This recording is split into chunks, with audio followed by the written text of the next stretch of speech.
Halo guys, Assalamualaikum warahmatullahi wabarakatuh. Thank you buat kalian yang udah mampir ke channel ini. Kenalin dulu yuk.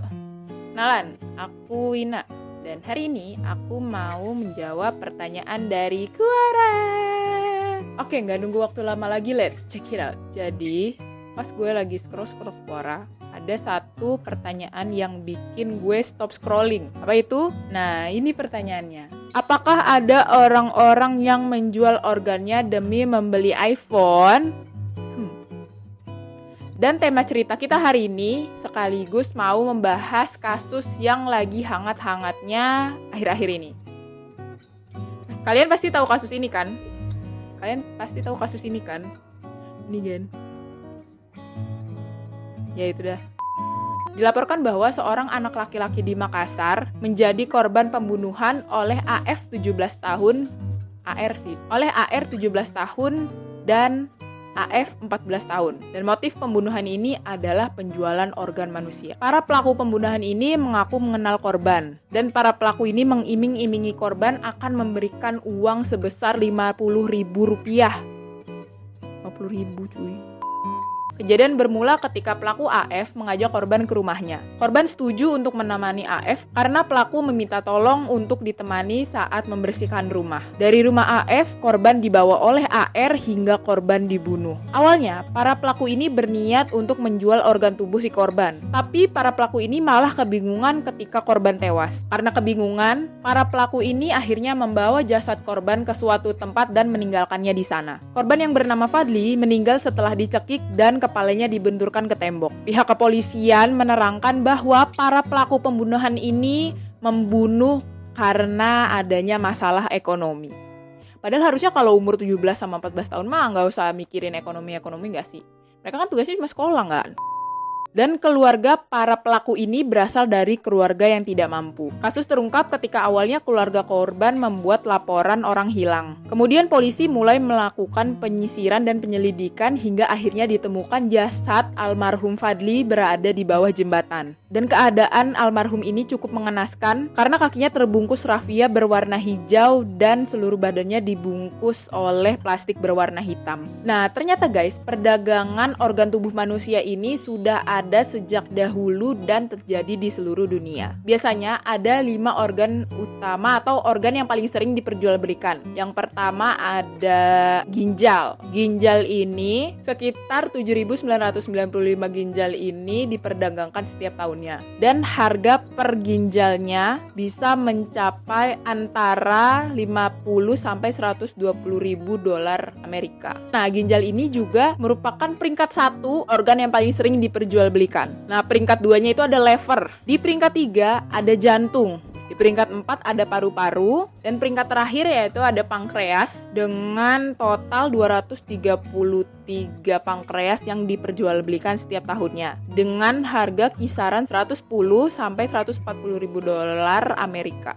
Dan pada tahun 2017, Global Financial Integrity atau GFI memperkirakan ada 12.000 organ yang diperjualbelikan dalam setahunnya dengan total pendapatan mencapai 840 juta US dollar hingga 1,7 miliar US dollar. Dan perlu kita ketahui guys, sindikat perdagangan organ tubuh manusia ini memiliki 5 aktor penting untuk mensukseskan perdagangan organ tubuh manusia ini. Ada pemasok, penerima, makelar, tim transplantasi, dan juga orang-orang yang berada di sektor pelayanan publik. Di Indonesia sendiri, perdagangan organ tubuh manusia ini diatur dalam Undang-Undang Nomor 36 Tahun 2009 tentang Kesehatan Pasal 129. Kira-kira bunyinya begini. Setiap orang yang dengan sengaja memperjualbelikan organ atau jaringan tubuh dengan dalih apapun, sebagaimana dimaksud dalam Pasal 64 ayat 3, dipidana dengan pidana penjara paling lama 10 tahun dan denda paling banyak 1 miliar rupiah. Dan ternyata guys, karena kasus penjualan organ manusia ini nggak cuma ada di Indonesia, ada juga kasus-kasus lain di seluruh dunia. Contohnya, ada kasus orang Cina yang sengaja menjual ginjalnya untuk membeli iPhone. Aneh nggak sih guys? Kayak, ngapain coba lu jual ginjal tapi buat beli iPhone? Lu merelakan kesehatan lu cuma buat iPhone yang tahun depan ada update terus. Ceritanya gini, pada tahun 2011, ada seorang pria bernama Xiao Wang yang rela menjual ginjalnya demi membeli iPhone 4. Dan pada saat itu si Xiao Wang ini masih berusia 17 tahun. Dia pengen banget punya iPhone 4 karena konon katanya di sekolahnya kalau orang-orang yang punya iPhone ini dianggap keren. Setelah dia mencari-cari informasi dan mendapatkan informasi bahwa dia bisa menjual salah satu ginjalnya dan akan tetap hidup jika hanya memiliki satu ginjal, Wang ini pergi menuju rumah sakit abal-abal untuk mengambil ginjalnya. Seorang arbiter rumah sakit di sana mengatakan bahwa Wang akan terus hidup normal setelah 1 minggu masa pemulihan. Sayangnya, apa yang dikatakan oleh arbiter tadi tidak terjadi. Rumah sakit tempatnya mengekstrasi ginjal tidak memiliki sanitasi yang baik, sehingga menyebabkan infeksi pada luka operasinya. Bukannya membaik seperti yang dijanjikan, kondisi Wang malah semakin memburuk akibat infeksi tersebut. Sejak saat itu, Wang harus menjalani perawatan di rumah sakit yang bonafit. Ginjal tunggalnya semakin buruk, menyebabkan Wang tidak dapat beraktivitas. Sehingga selama 7 tahun setelah kejadian itu, si Wang harus rela terbaring setiap hari di atas kasur. Arbiter dan rumah sakit tempat mengekstrasi ginjal Wang telah diseret ke pengadilan. Keluarga Wang juga dilaporkan telah menerima uang kompensasi yang dianggap cukup oleh pihak rumah sakit. Fenomena jual anggota tubuh demi iPhone di Cina memang bukanlah cerita baru. Yang dijual tidak hanya ginjal, organ lain seperti hati, bahkan mata pernah juga dijual untuk